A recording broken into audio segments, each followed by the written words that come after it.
লেবু পারেন আপনি। রমজান মাসের প্রথম 7 দিনেই 4 লাখ টাকার লেবু বিক্রি করেছেন। এ মাসে আরও 3 লাখ টাকার লেবু বিক্রির আশা করছেন চাষি শাহিনুজ্জামান শাহিন। 25 রোজার মধ্যেই 7 লাখ টাকার বেশি লেবু বিক্রির লক্ষ্য পূরণ হবে বলে তিনি আশাবাদী। পাবনার ঈশ্বরদীর মানিকনগর গ্রামের শাহিনুজ্জামান শাহিনের লেবু বাগানে গিয়ে দেখা যায় প্রতিটি গাছের সবুজ পাতার মাঝে উকি দিচ্ছে থোকায় থোকায় লেবু।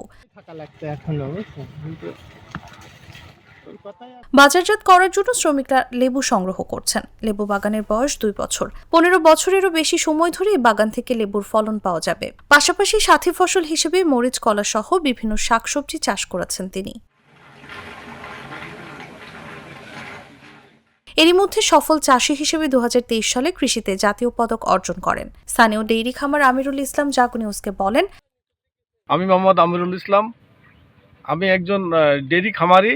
আমি এর আগেও শাহিন ভাইয়ের লেবুর বাগানে আসছিলাম লেবু কিনতে, এবং লেবু কিনে নিয়ে গেছিলাম, এবং গাছগুলিতে অনেক সুন্দর ফুল দেখছিলাম। পরবর্তীর জন্য হয়তো মাঝখানে বৃষ্টির কারণে কিছু ফল নষ্ট হয়েছে আমার মনে হচ্ছে। আজকেও আসছি আমি লেবু কিনতে। তো যাই হোক, মোটামুটি শুধু কেনা না, যেহেতু আমরা কৃষক, আমরা তো কেনার পিছনেও আবার একটু শেখার ব্যাপারও থাকে। হয়তো আমারও ভবিষ্যতে ইচ্ছা আছে যে শাহিন ভাইয়ের মতো একটা লেবু বাগান করে আমি যাতে শাহিন ভাইয়ের মানে শাহিন ভাইয়ের বোঝা না হই। শাহিন ভাইয়ের কাছ থেকে কিনতে আসবো না, শাহিনের ভাইয়ের কাছ থেকে আমি প্রযুক্তি নিতে আসবো। আর শাহিন ভাইয়ের বাগানটা অনেক সুন্দর লাগছে। চাষি শাহিনুজ্জামান জাগো নিউজকে বলেন, 10 বিঘা জমিতে 1000 চায়না 3 ও দেশি জাতের লেবু বাগান করেছি। রমজান মাসের শুরু থেকে এ পর্যন্ত 4 লাখ টাকার লেবু বিক্রি করেছি। আমার একটা লেবু বাগান সিডলেস চায়না 3 লেবু বাগান আছে। এটা লেবু বাগান আমরা লেবু সারা বছরই ধরে, কিন্তু এই লেবুটা রমজান মাসে সবচেয়ে বেশি চাহিদাপূর্ণ হয়। এবছর সেটাই লক্ষ্য করা গেল যে লেবুগুলি সবচেয়ে বেশি দামে বিক্রি হলো। আমি রমজান মাসের প্রথম থেকে এ পর্যন্ত 1,04,000 টাকার লেবু বিক্রি করছি, এবং সামনে আরও এই 30 দিনে আরও 2-3 লাখ টাকার লেবু বিক্রি করব বলে আশাবাদী।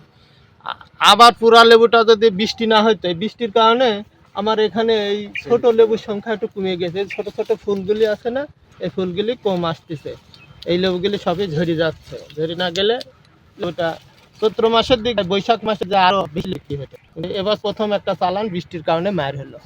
উপজেলা কৃষি কর্মকর্তা মিতা সরকার বলেন, মানুষের মধ্যে স্বাস্থ্য সচেতনতা বৃদ্ধি পাওয়ায় এখন দেশে লেবুর ব্যাপক চাহিদা সৃষ্টি হয়েছে। তাছাড়া এখানকার মাটি লেবু চাষের জন্য অত্যন্ত উপযোগী। চায়না 3 ও থাই লেবু উৎপাদনের পরিমাণ দেশি কাগজি লেবুর চেয়ে অনেক বেশি।